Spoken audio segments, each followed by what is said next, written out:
पिछले 2 वीडियो में हमने ये देखा कि TP-Link राउटर के मॉडल नंबर WR841 को कैसे रीसेट किया जाता है और राउटर रीसेट हो जाने के बाद राउटर को मोबाइल में कैसे कनेक्ट किया जाता है।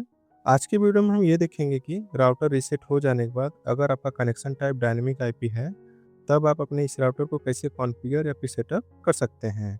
तो राउटर रीसेट हो जाने के बाद इंटरनेट केबल को राउटर के वैन पोर्ट में सेट कर लेना है।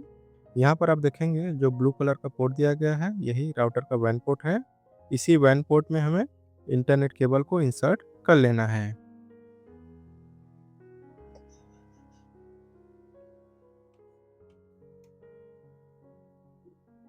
इंटरनेट केबल को राउटर के वैन पोर्ट में इंसर्ट कर लेने के बाद अब हमें राउटर को मोबाइल में कनेक्ट कर लेना है।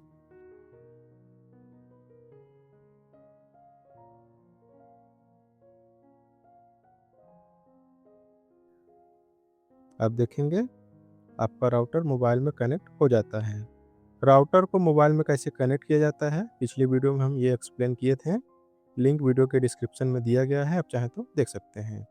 राउटर मोबाइल में कनेक्ट हो जाने के बाद अब आपको कोई भी वेब ब्राउज़र ओपन कर लेना है और वेब यूआरएल में राउटर का डिफ़ॉल्ट आईपी यहाँ पर आपको इंटर कर लेना है।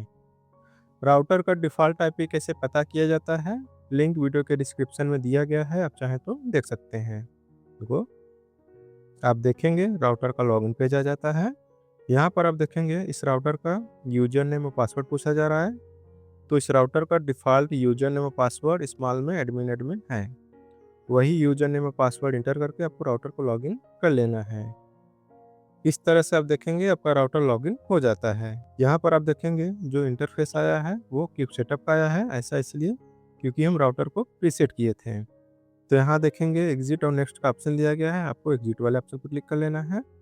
आप राउटर के स्टेटस वाले इंटरफेस में आ जाते हैं।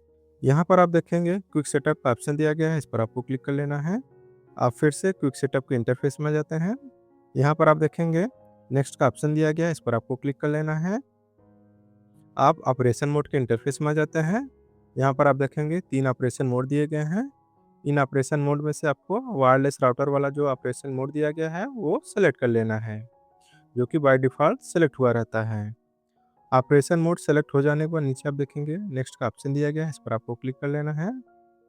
आप वैन कनेक्शन टाइप के इंटरफेस में जाते हैं। यहाँ पर आप देखेंगे बहुत से वैन कनेक्शन टाइप दिए गए हैं। इनमें से आपको डायनेमिक आईपी वाला जो वैन कनेक्शन टाइप दिया गया है वो सेलेक्ट कर लेना है। वैन कनेक्शन टाइप सेलेक्ट हो जाने के बाद नीचे आप देखेंगे नेक्स्ट का ऑप्शन दिया गया है, इस पर आपको क्लिक कर लेना है। आप मैक क्लोन के इंटरफेस में जाते हैं।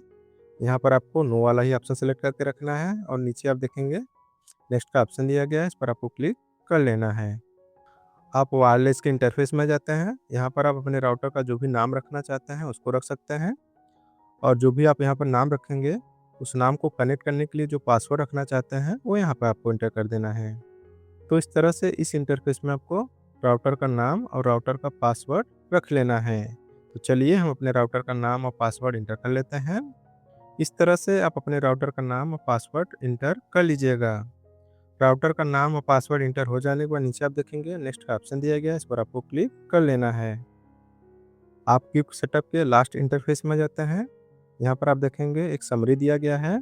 इसमें आप देखेंगे जो भी आप सिलेक्शन और चेंजेस किए हैं उसका डिटेल्स यहाँ पर आता है। अगर आपको कुछ भी चेंजेस या मॉडिफाई करना है तो बैक वाले ऑप्शन पर क्लिक करके आप चेंजेस या फिर मॉडिफाई कर सकते हैं अपने राउटर के कॉन्फ़िगरेशन में।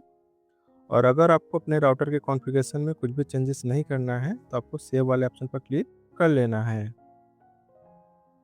जैसे ही सेव वाले ऑप्शन पर आप क्लिक करेंगे आप देखेंगे आपका राउटर मोबाइल से डिस्कनेक्ट होता है। ऐसा इसलिए क्योंकि हम राउटर का SSID और पासवर्ड चेंज किए हैं।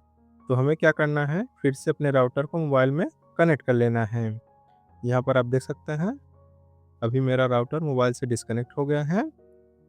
तो हमें फिर से मोबाइल के वाईफाई की सेटिंग में जाना है और यहाँ पर आप देखेंगे राउटर का जो न्यू SSID हम रखे हैं वो शो करने लगा है, इस पर आपको टैप कर देना है और जो न्यू पासवर्ड आप बनाए हैं वही पासवर्ड आपको यहाँ पर इंटर कर देना है।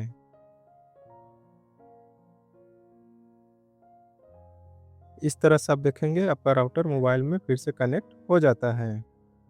अभी यहाँ पर आप देख सकते हैं राउटर में जो ऑरेंज लाइट ग्लो हो रहा था, राउटर कॉन्फ़िगर हो जाने के बाद यहाँ पर ग्रीन लाइट ग्लो करने लगा है। इसका मतलब मेरा जो राउटर है वो सक्सेसफुली कॉन्फ़िगर हो गया है।